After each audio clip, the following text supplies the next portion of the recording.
قدم بڑھاتی اندھیرے کمرے میں داخل ہو گئی۔ طاہر کچھ دیر تک کھڑا سوچتا رہا، آخر اس نے دروازہ بند کر کے قفل لگا دیا اور باہر نکلا۔ سپاہی بھی نکل آئے۔ اس کمرہ کے محافظ نے ان کے باہر نکلتے ہی دروازے کو باہر سے تالا لگا دیا۔ طاہر نے اس کمرہ کی چابی بھی محافظ کے حوالے کر دی اور کچھ سوچتا ہوا جس طرف سے آیا تھا اسی طرف روانہ ہو گیا۔ اس کے سپاہی بھی اس کے پیچھے پیچھے روانہ ہو گئے۔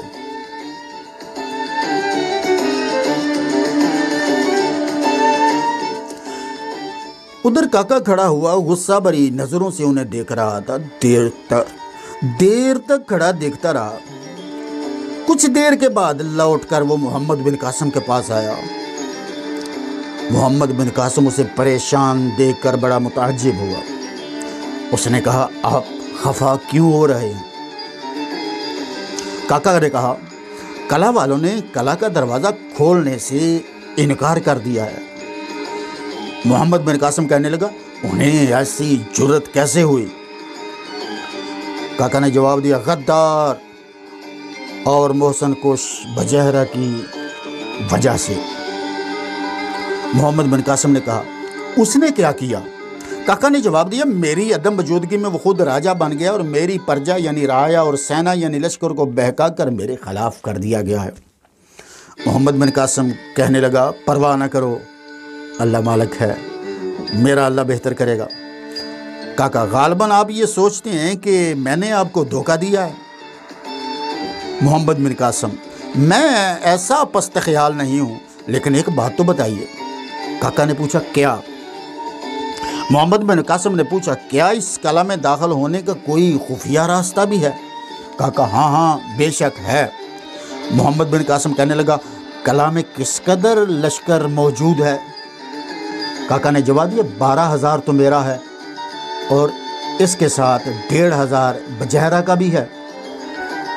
محمد بن قاسم بولا، بس اتنے ہی لشکر پر بجہرہ پھولا ہوا ہے؟ کاکا، جی ہاں، مگر جناب یہ لشکر بھی تو کوئی تھوڑا نہیں ہے۔ محمد بن قاسم، بجہرہ کے ساتھ اس سے دگنا لشکر تھا اور وہ بھی شکست کھا کر بھاگ نکلا۔ کاکا کہنے لگا، تعجب ہے۔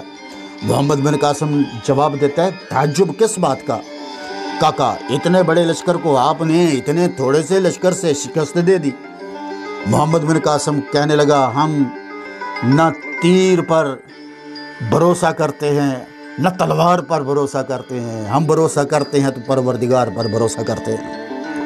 کاکا کہنے لگا، جی ہاں یہی کہا جا سکتا ہے۔ محمد بن قاسم نے کہا، میرے خیال میں آج حملہ کرنا مناسب نہیں ہے، آج آرام کریں، کل انشاءاللہ تعالی حملہ ہوگا۔ کاکا کہنے لگا، جیسے آپ کی مرضی۔ دوران گفتگو میں کاکا کی نگاہیں محمد بن قاسم کے چہرہ پر لگی رہتی تھی۔ دراصل وہ اسے حیرت سے دیکھتا تھا، کیونکہ محمد بن قاسم نوعمر بچہ تھا مگر باتیں آزمودہ کار سین رسیدوں کی سی کرتا تھا۔ اب محمد بن قاسم نے لشکر کو مقیم ہونے کا حکم دے دیا۔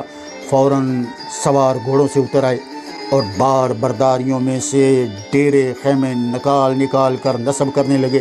تھوڑی ہی دیر میں کلا کے سامنے خیموں کا ایک نیا شہر آباد ہو گیا۔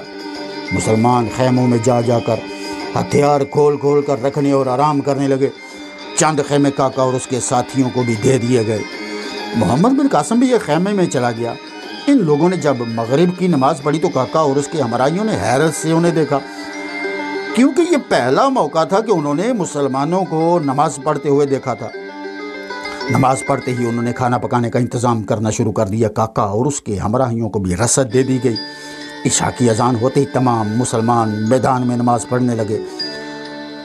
نماز سے فارغ ہوئے اور 10 15 کی ٹولیوں میں بیٹھ کر کھانا کھانے لگے۔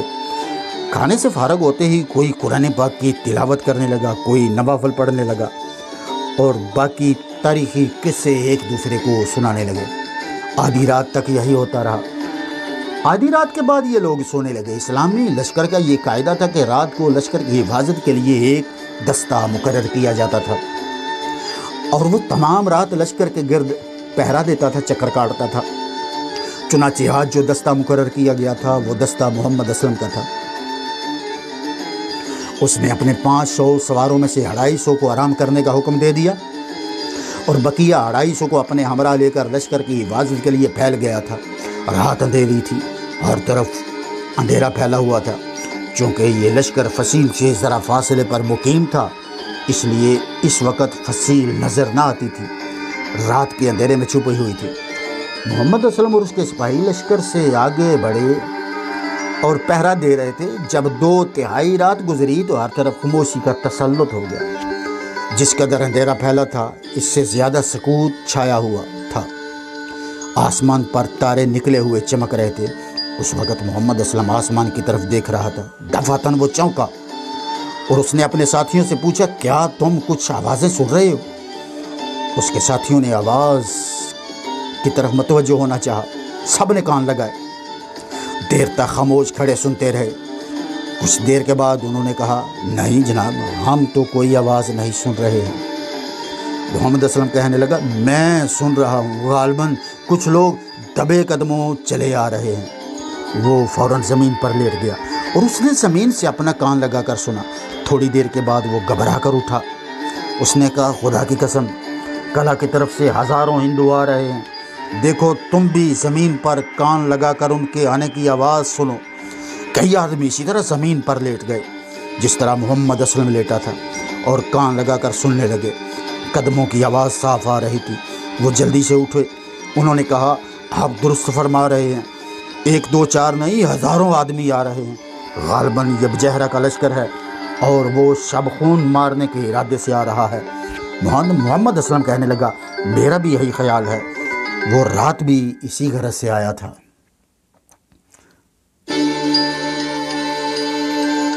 صاحبان، میں محمد رضا نقشبندی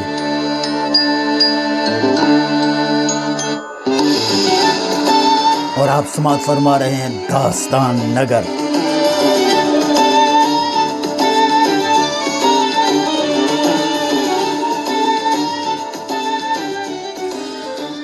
یہی میرا بھی خیال ہے، وہ رات بھی اسی غرض سے آیا تھا۔ ایک سپاہی نے کہا، جناب پھر کیا کیا جائے؟ محمد اسلم کہنے لگا، 5 آدمی لشکر میں دوڑ کر جائیں اور سپہ سالار اور دوسرے افسروں کو بیدار کر کے اطلاع کر دیں، اور 5 آدمی اس دستہ کے 250 سواروں کو اٹھا لائیں جو سو رہے ہیں، مگر یہ تمام کارروائی نہایت خاموشی کے ساتھ کی جائے تاکہ آنے والے دشمن کو کانوں کان بھی خبر نہ ہو کہ ہم اس کے آنے سے خبردار ہو گئے ہیں۔ فوراً 10 آدمی دوڑ گئے۔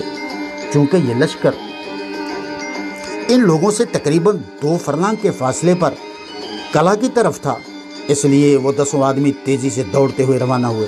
ان کے جانے کے بعد محمد اسلم نے اپنے سپاہیوں کو ذرا اور پیچھے ہٹایا اور انہیں لیٹ جانے کا حکم دیا۔ چنانچہ تمام سپاہی لیٹ گئے۔ اب آنے والوں کے قدموں کی آوازیں صاف سنائی دے رہی تھی۔ معلوم ہوتا تھا کہ وہ نہایت قریب آ گئے ہیں، مگر رات اندھیری تھی جس کی وجہ سے وہ قریب آ جانے پر بھی نظر نہیں آ رہے تھے۔ کچھ دیر کے بعد وہ اتنے پاس آ گئے کہ ان کی صورتیں مٹی مٹی سی نظر آنے لگیں۔ چونکہ وہ نیم برہنہ تھے، تلواریں سونتے ہوئے آ رہے تھے، اس لیے مسلمانوں نے سمجھ لیا کہ غیر مہذب اور وحشی ہندو ہی ہیں۔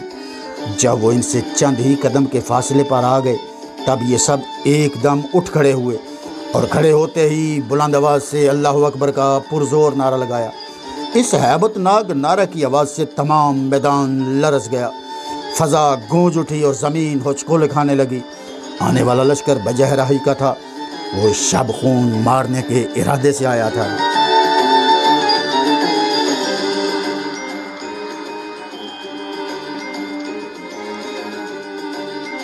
بجہرہ کا خیال تھا کہ مسلمان خواب غفلت میں ہوں گے اور جاتے ہی وہ ان کا قتل عام شروع کر دے گا، لیکن جب اس نے مسلمانوں کو اٹھتے اور کھڑے ہو کر نعرہ تکبیر لگاتے دیکھا تو وہ اور اس کا لشکر خوف و دہشت سے کانپ گئے اور کھڑے ہو کر حیرت بری نظروں سے مسلمانوں کو دیکھنے لگے۔